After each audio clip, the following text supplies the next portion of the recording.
আসসালামু আলাইকুম। আশা করি সকলেই ভালো আছেন। মনে করি সকলেই ভিডিওটা দেখেছেন আজকের লাইভ ফুটবল ম্যাচ। আমাদের জনপ্রিয় একজন খেলোয়াড়, কিংবদন্তিও বলতে পারেন, এই নকআউট ম্যাচে 16টা দলের নেইমার, রোনালদো, এদের পর্তুগাল, ব্রাজিল দুইটা দলেই বাদ পড়ে গেল। অবশেষে খেলা ছিল আজকে শুধু আর্জেন্টিনার। শেষ মুহূর্তে 81 মিনিট আর 10টা মিনিট ওই সময় একটা গোল দিল রোমেরো। যদিও 2টা গোল ভার্সেস একটা গোল, অনেকের মনে এটা সন্দেহজনক ছিল যে ম্যাচটা হয়তো জিততে পারবে না, সম্ভব না। কিন্তু দেখেন কি নিয়তির খেলা। হাজারো হাজারো দর্শকের, হাজারো আর্জেন্টিনা প্রেমী, হাজারো মেসি প্রেমিকের মন কাঁদানো সেই গোল মেসির সেই গোল। দ্বিতীয় গোলটা সেই মেসির। ফার্নান্দেজ 3 নম্বর গোলটা দিয়েছিল। সে আমাদের জিতটাকে আর কি পুরা কমপ্লিট করে দিয়েছে। আজকে হয়তো বা অনেকের জীবনের শেষ ফুটবল খেলা হতে পারত। ওয়ার্ল্ড কাপে হয়তো আর দেখা হতো না খেলা। আজকে হাজারো আর্জেন্টিনা প্রেমীর বুক ধরফর করছিল শেষ মুহূর্তে। যাই হোক, সব ভালো যার শেষ ভালো। আজকে আর্জেন্টিনা হারতেও পারত। সেই দিন আজকে যদি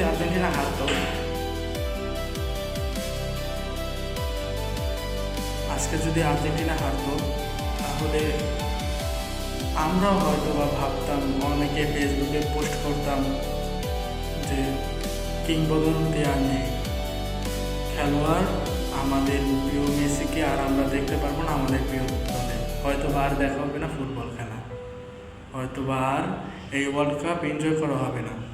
কিন্তু দেখেন, সেই আর্জেন্টিনা আমাদের প্রিয় দল জিতে গেল। আমি আমার ফেসবুকে একটা পোস্ট করেছিলাম, 2 জন মেসি, নেইমার এবং আরেকজন হচ্ছে রোনালদো, এই 3 জন একটা কিংবদন্তি। এদের মধ্যে 2 জন গেছে কি অলরেডি।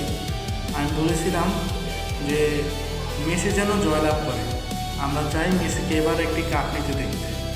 তাদের 2 জনের দ্বারা তো হলো না, সেটা আমারও আফসোস লাগে। অবশ্য আমি আর্জেন্টিনা ফ্যান হই বা যাই হই না কেন, এখানে আমারও একটা আফসোস, নেইমার নেই, মেসি নেই, নেইমার নেই, রোনালদো নেই, মেসি। আজকে আমি হয়তো অনেকেই ভেবেছিল যে তাদের 3 জনের মধ্যে এবার আর কেউ কাপ নিতে পারবে না। কিন্তু দেখেন, আল্লাহ চাইলে কি না পারে, আমাদের সকলের মনকে কাঁদিয়ে আবারও আর্জেন্টিনা জিতে গেল। এখানে অনেকে আবার ট্রোল করে, এখানে কিছু নেই ভাই। সে তার ভালো খেলাটা, তার এই দীর্ঘ বয়সের জীবনেও তার ভালো খেলাটা দেখিয়েছে। এর থেকে বেশি আশা করা যায় না। তো উইন আর্জেন্টিনা, শুভকামনা সামনের জন্য। আর যারা খেলাটা দেখেছেন তারা তো বুঝতেই পারছেন যে সবার মনে কী চলেছিল, আজকে আর্জেন্টিনা জিতবে কিনা। অবশেষে জিতে গেল, সবারই ভালো লাগছে। আগামী খেলাগুলো দেখা হবে এখন থেকে। কোয়ার্টার ফাইনালে দেখা হচ্ছে। অবশ্য কোয়ার্টার ফাইনাল যদি জিততে পারে তাহলে আপনাদের সেমির জন্য আপনাদের সাথে আমি থাকবো। অবশ্যই আমি লাইভ নিয়ে আসবো খেলার, অবশ্যই সেমিতে আমি লাইভ নিয়ে আসবো। তো আজকের মতো বিদায়। Good luck Argentina for everything.